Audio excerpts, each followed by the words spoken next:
안녕하세요. 여러분, 오늘은 성경의 지혜 문학 중에서도 가장 독특하고 때로는 논쟁적인 책, 바로 전도서를 함께 살펴보는 시간을 갖겠습니다. 잠언이 삶의 지혜로운 길을 제시한다면 전도서는 인생의 의미와 목적, 그리고 인간의 한계와 세상의 허무함에 대해 깊이 탐구하는 책입니다. 헛되고 헛되니 모든 것이 헛되도다라는 유명한 구절처럼 이 책은 우리가 추구하는 세상의 모든 것이 결국에는 얼마나 공허할 수 있는지를 냉철하게 성찰합니다. 전도서를 쓴 전도자 코엘렛은 누구일까요? 그는 왜 세상의 모든 것을 경험한 후에 헛되다고 말했을까요?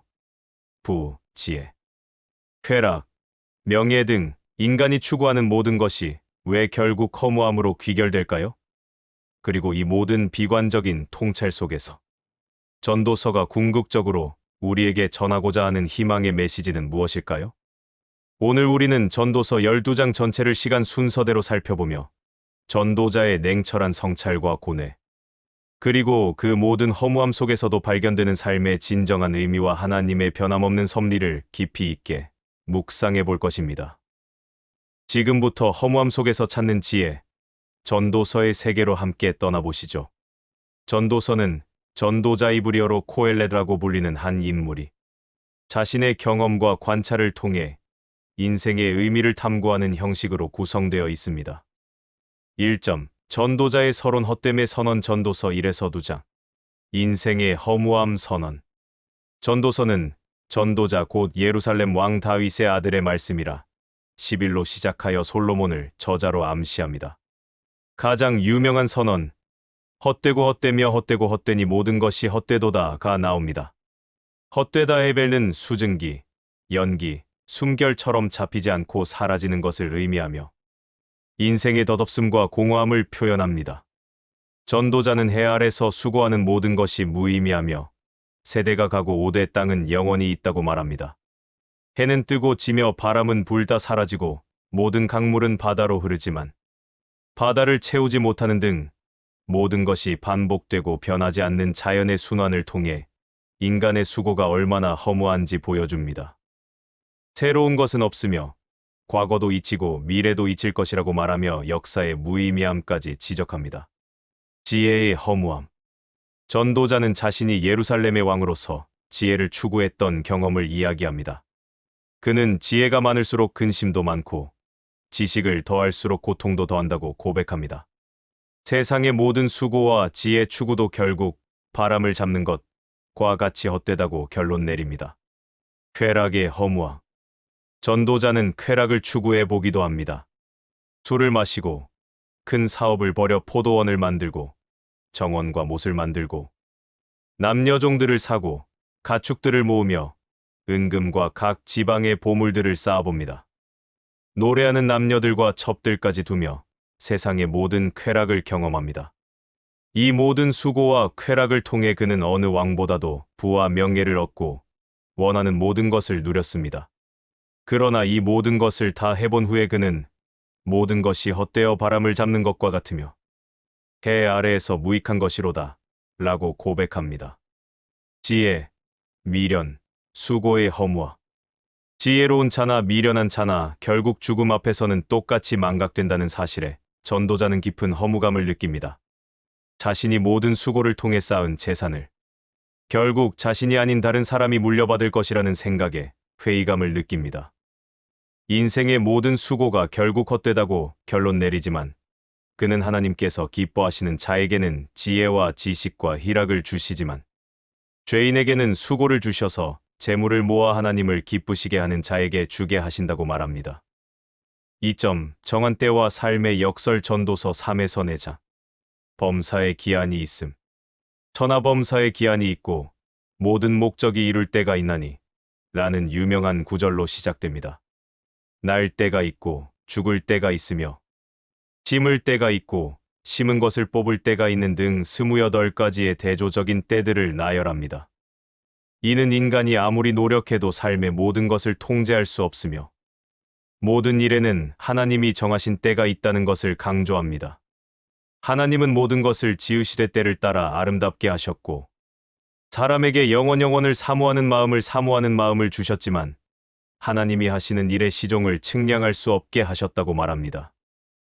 인간은 먹고 마시며 수고함으로 낙을 누리는 것 외에는 할 일이 없다고 말하며 이는 하나님의 선물이라고 고백합니다.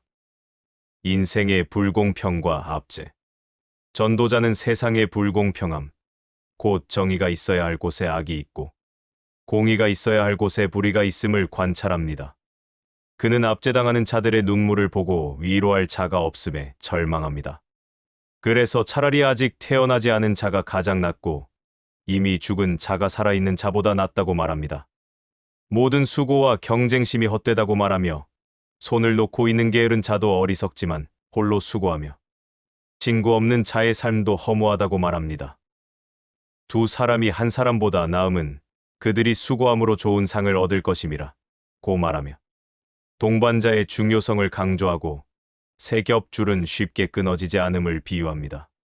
3. 하나님 경외와 재물의 허무함 전도서 5에서 6장. 하나님 경외의 중요성. 하나님께 예배하러 갈 때에는 말을 많이 하지 말고 경솔하게 서원하지 말며 오직 하나님의 말씀에 귀 기울이라고 권면합니다. 너는 하나님께 나아갈 때 내 발을 삼갈지어다. 꿈이 많으면 헛된 일들이 많아지고 말이 많으면 미련한 소리가 난다고 경고합니다. 결국 모든 것은 하나님을 경외하라는 교훈으로 귀결됩니다. 재물과 수고의 허무함. 재물을 사랑하는 자는 재물로 만족하지 못하고 부자가 아무리 많아도 먹는 것이 늘어날 뿐이라고 말합니다. 재물은 소유주에게 근심만 주며 갑자기 사라질 수 있다고 경고합니다. 5.13에 1.4 빈손으로 왔다가 빈손으로 돌아가는 인간의 운명을 다시 한번 상기시킵니다. 하나님이 어떤 사람에게 재물과 부요를 주시고 능히 누리게 하시며 자기 몫을 받아 수고함으로 즐거워하게 하신다면 이것이 곧 하나님의 선물이라고 말합니다. 하나님께서 어떤 사람에게 재물과 부요와 존귀를 주셨으나 그것을 누릴 마음을 허락하지 않으시는 경우도 있다고 말하며 이는 헛되고 큰 불행이라고 지적합니다. 1000년을 2번 산다 할지라도 인생의 즐거움을 누리지 못하고 평안히 쉬지 못하면 헛되다고 말하며 인생의 진정한 즐거움은 하나님의 허락하심에 달려 있음을 강조합니다. 4. 삶의 지혜와 죽음의 현실 전도서 7에서 8장. 지혜로운 삶의 태도 7장. 아름다운 이름이 좋은 기름보다 낫고 죽는 날이 출생하는 날보다 나으며 라는 역설적인 구절로 시작합니다. 잔치집에 가는 것보다 초상집에 가는 것이 지혜를 깨닫게 한다고 말합니다. 웃음보다 슬픔이 낫고 미련한 자의 노래보다 지혜로운 자의 책망을 듣는 것이 낫다고 말합니다. 돈도 지혜도 중요하지만 지혜가 생명을 보존한다고 말하며 지혜의 가치를 다시 한번 강조합니다. 지나치게 의롭게 되지도 말고 지나치게 지혜롭게 되지도 말라는 구절은 극단적인 사고를 경계하는 현실적인 조언입니다. 여인들의 음녀적인 유혹에 대한 경고도 다시 나타납니다. 왕의 권세와 죽음의 현실 8장.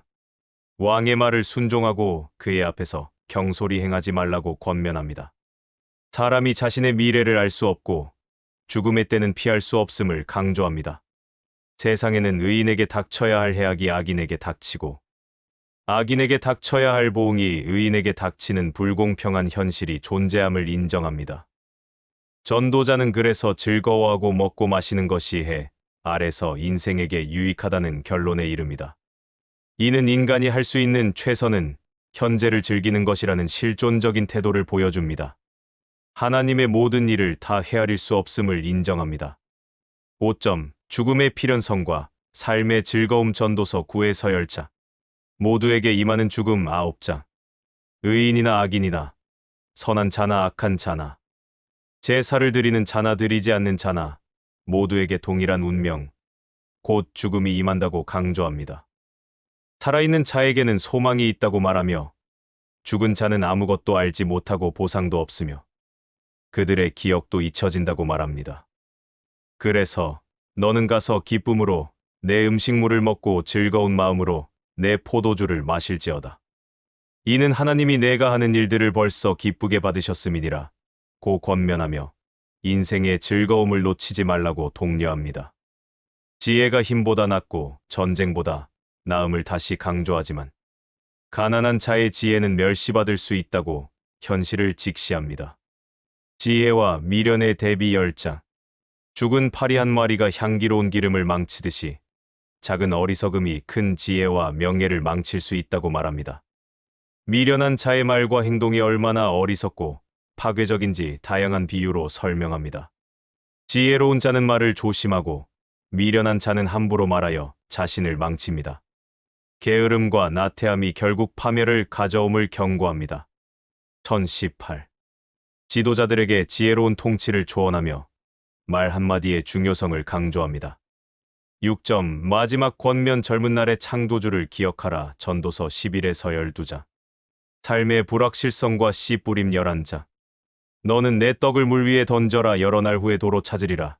는 구절로 시작하며 불확실한 미래를 위해 투자하고 선을 행하라는 역설적인 지혜를 줍니다. 사람은 자신의 미래를 알 수 없으며 모든 것이 하나님의 손에 달려 있음을 인정합니다. 젊은 날에 마음껏 즐기고 행복하게 지내라고 말하면서도 내가 이 모든 일로 말미암아 하나님의 심판을 받을 줄 알라 고 경고하며 책임 있는 삶을 강조합니다. 창조주를 기억하고 결론을 듣다. 12장. 너는 청년의 때 곧 곤고한 날이 이르기 전 나는 아무 낙이 없다고 할 해들이 가깝기 전에 너의 창조주를 기억하라. 는 강력한 권면으로 전도서의 핵심 메시지를 요약합니다. 이 구절은 노년의 육체적 쇠약함과 죽음을 묘사하는 아름다운 시죠. 은유드레와 빛과 달과 별들이 어두워지기 전 집을 지키는 자들이 떨고 맷돌 가는 자들이 그치는 등을 통해 인생의 덧없음과 죽음의 필연성을 강조합니다. 결국 육체는 흙으로 돌아가고 영은 그것을 주신 하나님께로 돌아갈 것을 상기시킵니다. 다시 한번 헛되고 헛되도다, 모든 것이 헛되도다 라고 반복하며 전도자가 내린 궁극적인 결론을 제시합니다. 결론. 하나님을 경외하고 명령을 지켜라. 전도자는 지혜로웠으며 백성들에게 지식을 가르치고 잠언을 지었습니다. 그의 말은 곧은 말로 진실하게 기록된 것입니다. 전도서의 최종 결론은 다음과 같습니다. 일의 결국을 다 들었으니 하나님을 경외하고 그의 명령들을 지킬지어다. 이것이 모든 사람의 본분이니라. 하나님께서는 모든 행위와 모든 은밀한 일을 선악간에 심판하실 것이라고 말하며 책을 마무리합니다. 이는 인생의 허무함을 인정하면서도 그 모든 허무함 속에서 발견되는 진정한 의미가 하나님을 경외하고 그분의 뜻에 순종하는 삶에 있음을 명확히 제시합니다. 우리는 오늘 전도서 12장 전체를 통해 전도자의 깊은 성찰과 고뇌, 그리고 인생의 허무함을 통과하며 발견되는 진정한 지혜를 살펴보았습니다. 전도서는 우리가 세상에서 추구하는 모든 것의 덧없음을 냉철하게 보여주면서도 그 속에서 참된 의미와 만족을 얻는 길을 제시하는 역설적인 지혜서입니다. 전도서는 우리에게 다음과 같은 중요한 영적 교훈을 남깁니다. 첫째, 세상의 모든 것이 궁극적으로 헛되다는 사실을 직시하라는 것입니다. 전도자는 쾌락, 지혜, 부, 명예 등 인간이 추구하는 모든 것이 죽음 앞에서 의미를 잃고 사라지는 허무함을 솔직하게 고백합니다. 이는 우리가 세상에 헛된 것을 좇다가 삶의 진정한 목적을 놓치지 않도록 경고하는 메시지입니다. 둘째, 현재의 삶을 하나님의 선물로 여기고 즐겨라는 것입니다. 전도자는 인생의 허무함을 인정하면서도 먹고 마시고 수고함으로 얻는 즐거움이 하나님의 선물임을 반복적으로 강조합니다. 이는 미래에 대한 염려나 과거에 대한 후회에 갇히지 않고 오늘 주어진 삶의 작은 기쁨들을 감사함으로 누리는 것이 지혜로운 태도임을 가르칩니다. 셋째, 인생의 불확실성을 인정하고 하나님의 주권을 신뢰하라는 것입니다. 전도자는 인생의 때와 인간의 한계를 강조하며 우리가 모든 것을 통제할 수 없음을 보여줍니다. 이 속에서 우리는 전능하신 하나님의 주권을 인정하고 그분의 섭리 안에 모든 것이 있음을 신뢰하는 겸손한 태도를 배우게 됩니다. 넷째, 젊은 날의 창조주를 기억하고 하나님을 경외하며 그분의 명령을 지켜라는 것입니다. 이것이 전도서가 주는 궁극적인 결론이자 모든 허무함 속에서도 변치 않는 삶의 본분이자 의미입니다. 죽음 이후의 심판을 기억하며 오직 하나님 앞에서 의롭고 순종하는 삶을 살아가는 것이 영원한 가치를 지닌다는 강력한 메시지입니다. 전도서는 때로는 우리를 깊은 사색과 질문 속으로 이끌지만 결국은 하나님을 중심으로 한 삶이 진정한 만족과 의미를 가져다 준다는 진리를 깨닫게 합니다. 이 책을 통해 여러분 각자의 삶의 자리에서 진정한 지혜를 구하고 순간의 즐거움과 영원한 가치 사이에서 균형 잡힌 삶을 살아가시기를 축복합니다. 오늘 전도서 해설이 여러분의 신앙 여정에 깊은 통찰과 감동을 주었기를 바라며 다음 시간에도 더욱 유익한 성경 이야기로 찾아뵙겠습니다. 감사합니다.